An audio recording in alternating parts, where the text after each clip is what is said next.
The number of confirmed pertussis cases in the Missoula area has now risen to more than 113. Missoula City County health officials report that whooping cough cases are being reported across all ages, from infants to adults. Additionally, the duration of the outbreak means it is possible for people who were exposed earlier in the outbreak to be re-exposed. Health officials there caution that people who have been exposed and have symptoms must stay away from school or work and avoid contact with others until test results come back negative or until they have completed 5 days of antibiotics.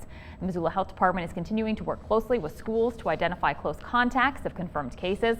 Confirmed whooping cough cases have been reported in approximately 20 schools, including in the Florence and Frenchtown school districts.